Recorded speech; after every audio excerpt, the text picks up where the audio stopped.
All right, so the But sister is usually it involves basically a number of the different. sister is basically saying, well, I don't want to get married because I feel that this is too overwhelming. This is too much of a responsibility.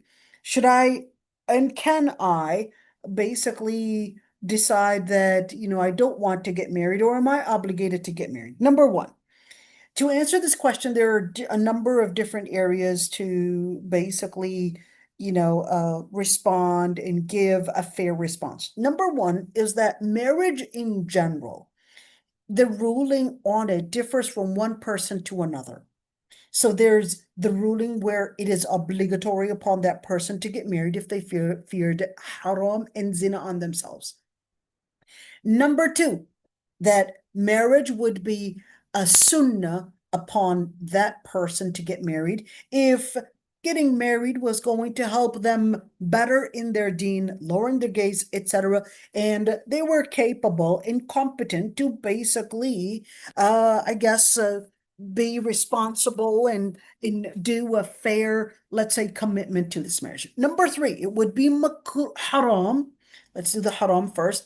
If she knew that by me, or he knew that by them getting married, that they have maybe an attitude, or they may be lacking maybe the resources to get married, whether financial or whether it was physical or whether it was mental health, etc. All of these different things, you would basically say, well, I know for a fact that if I were to get married, that I'm not going to be living up to the accountability, the responsibility for me to get married, and therefore that person, it would be haram for them to get married. Number four, as in the situation where it is makruh.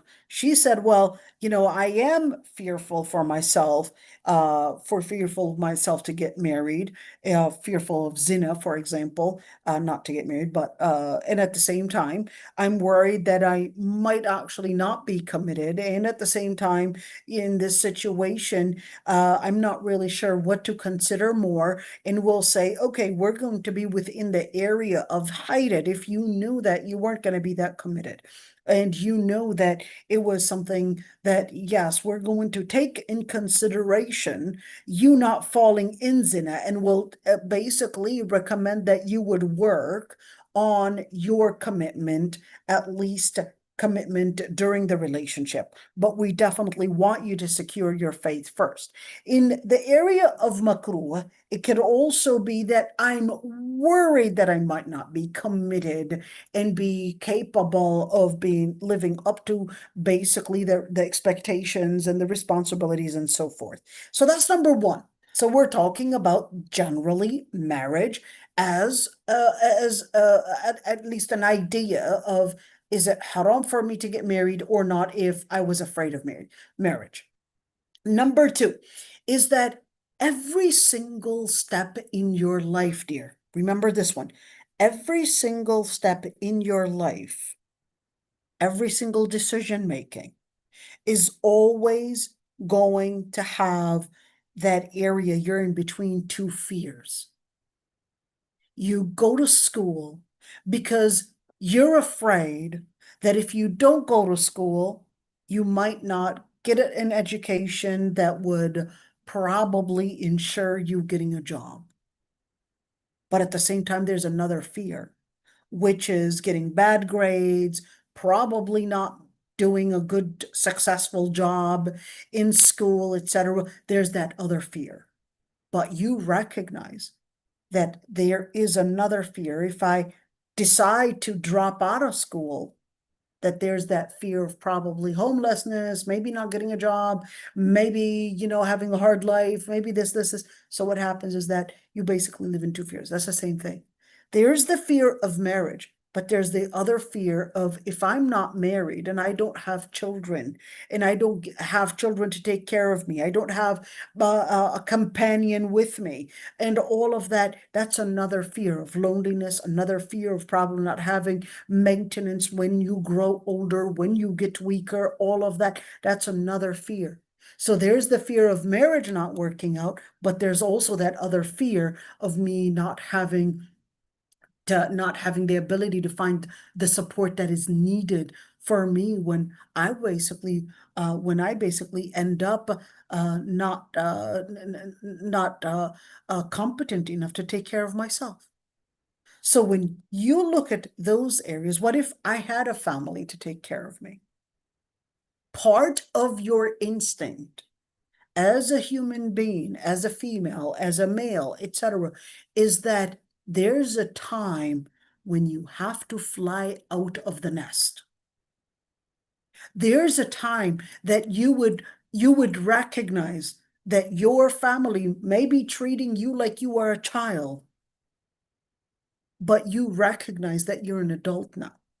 You recognize that you need your own space. You recognize that you need your own independence. You recognize that you need to feel that you are basically investing in your own space, in your own place, in your own concern.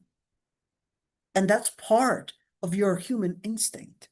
Just like we would see even in animals, there's one time where these animals would decide that it's time for them to move on and create their own family. Part of our instinct, part of our fitra is to create family. Part of our fitra to create family as a way of making us feel secure, as a way of making us feel independent, as a way of making us feel safe, and as a way that it is part of our instinct to basically move on and create our own smaller spaces. That's part of our instinct. So marriage is not a fantasy, but marriage is a biological and a natural instinct that is part of your development. Just keep that one in mind. It's part of your development.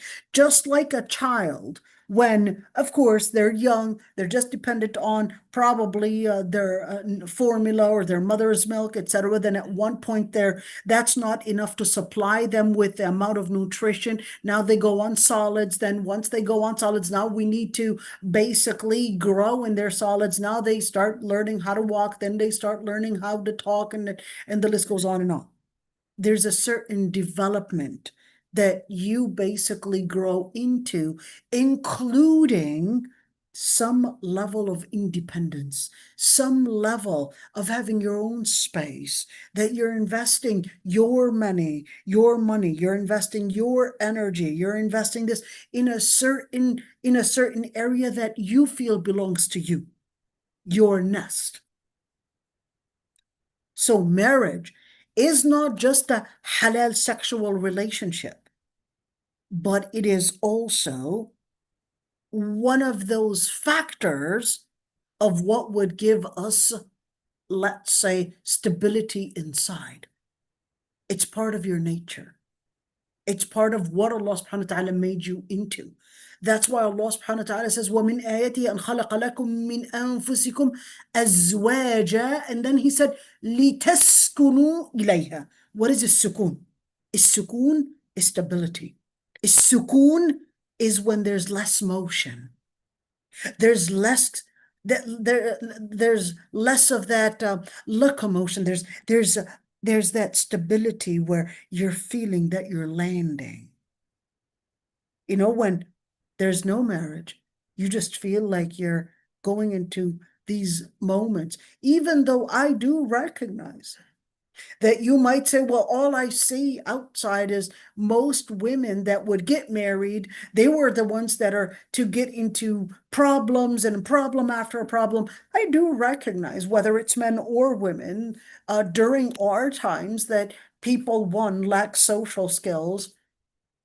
And there's a lot of this individualism, and that resulted in lack of social skills. There's less integrity, there's less commitment, there's less basically of even religious integrity. I recognize that.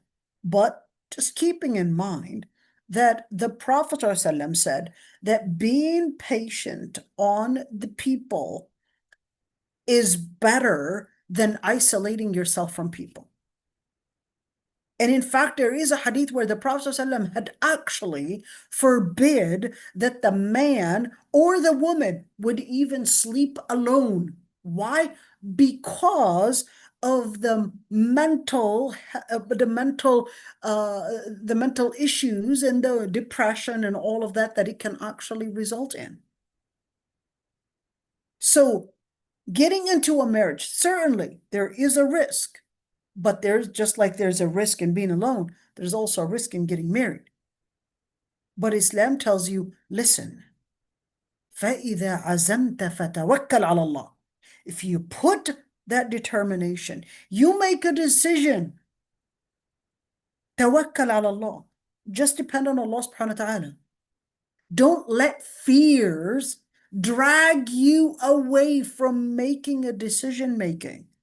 There's always going to be a risk in every single decision making. Islam does not want you to be a coward. Islam wants you to be a person that is willing to go and be successful, depend on Allah subhanahu wa ta'ala. If it doesn't work out, by all means, I'll depend on Allah subhanahu wa ta'ala and getting myself out of it.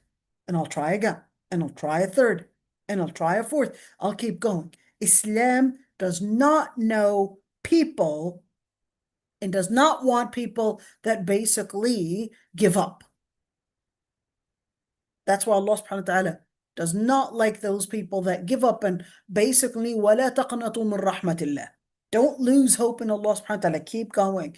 And don't let those fears drag you away from taking the steps in your life. Whether we're speaking about marriage, we're talking about studying, we're talking about work, there's a point that you have to depend on Allah subhanahu wa ta'ala. Keep going. Don't be afraid. That's what a mu'min believes. A mu'min, when Prophet Musa alayhi salam, right there, the Pharaoh was right after them. What did they say? The people, the Bani Israel, inna lamudrakun. That's it, they're catching us. Prophet Musa alayhi salam said, Kalla inna ma'i rabbi sayahdeen. Verily, absolutely not. Verily, Allah subhanahu wa ta'ala is going to be the one to guide me. Even though Prophet Musa alayhi salam, throughout the different stations in his life, fear was always there even before he was born. Fear was always there, circulating his family and circulating his life. But Allah subhanahu wa ta'ala was teaching us that don't let fear be what keeps you from taking those decisions into looking for success. Remember, Allah subhanahu wa ta'ala tells us that shaytan ya'idukumul faqr wa ya'murukum bil fahsha. Shaitan orders, it is basically making you afraid of loss, poverty, and orders you for al-fahsha instead. That's number one. Number two, shaitan, it basically is always wanting you to live in huzn, to live in sorrow. And subhanAllah, marriage is the Prophet's sunnah.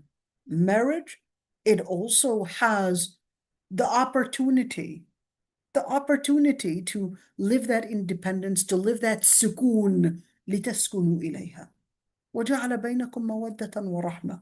And Allah subhanahu wa ta'ala builds that mawadda, that rahmah, that mercy, that love, nothing like it. And I'll tell you, all the different happy feelings that you would get in life, there is no happier feeling than romance whatsoever. And I'm talking about halal romance. I'm talking about a halal relationship. Nothing like it. Nothing like it. Why? Because you live your utmost security. You live your stability. You live that companionship. It is part of a woman's instinct that she wants a halal boyfriend. And that's to be a husband. Because she cannot have another, something outside of halal. All right? And she knows And deep on the inside, she can have a girlfriend. I'm talking about like a girlfriend, okay? But deep on the inside, she would more trust a boy in that relationship than a girl. Girls trust boys more than they trust girls.